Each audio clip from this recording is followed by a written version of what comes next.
தேங்காய் வறுக்கிறதுக்காக ஒரு பேன் வச்சுட்டு கொஞ்சம் எண்ணெய் ஊற்றிக்கலாம். இதில் ஒரு 1/4 மூடி அளவுக்கு தேங்காய் துருவல். இப்போ இதை வறுத்துருவோம். நல்லா பொன்னிறமாக வறுத்து எடுத்துக்கலாம். தேங்காயோட ஈரப்பதம் போனதுக்கப்புறமா நான் வந்து ஒரு 20 போல் சின்ன வெங்காயத்தை சேர்த்துட்டு இப்போ ரெண்டையுமே நல்லா பொன்னிறமாக வறுத்து எடுத்துடலாம். தேங்காய் நல்லா பொன்னிறமாக வறுத்தாச்சு. இந்த டைமில் கொஞ்சமாக புளியும் சேர்த்து நல்லா வதக்கிடும். புளி போட்டு வதக்கியாச்சு. இதில் மல்லித்தூள் சேர்த்துருவோம்.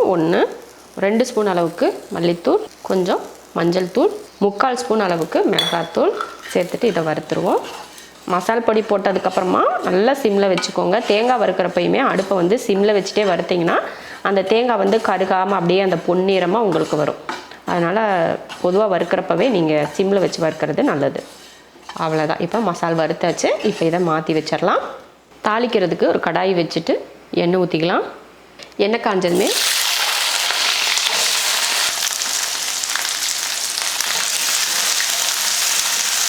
வெங்காயம் நல்லா வதங்கினதுக்கப்புறமா நான் வந்து ஒரு 2 தக்காளி சேர்த்துக்கிறேன். வெங்காயம் தக்காளி நல்லா வதங்கிருச்சு. இப்போ முருங்கைக்காய் சேர்த்துடலாம். 4 முருங்கைக்காய் நான் வந்து வெட்டி வச்சுருக்கேன், அதை சேர்த்துக்கிட்டேன். முருங்கைக்காய் போட்டு வதக்கினதுக்கப்புறம் நம்ம வறுத்து வச்சுருந்த மசாலாவை அரைச்சாச்சு, அதை சேர்த்துடலாம்.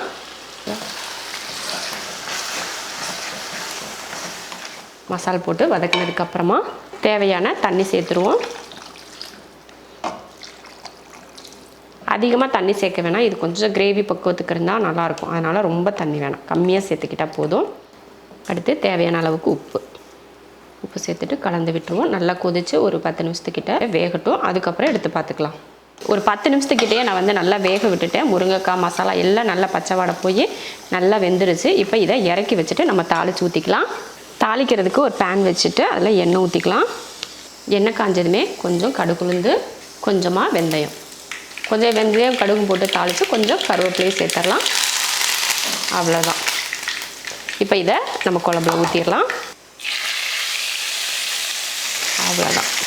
இந்த மாதிரி தாளித்து கடைசியாக இந்த மாதிரி வெந்தயம் கடுகு போட்டு தாளித்து ஊற்றி சாப்பிட்டா அவ்வளோ சூப்பராக இருக்கும். நீங்களும் இது போல் முருங்கைக்காய் வெங்காயம்லாம் போட்டு இது போல் ஒரு காரக்குழம்பு செஞ்சு பாருங்கள், சூப்பராக இருக்கும்.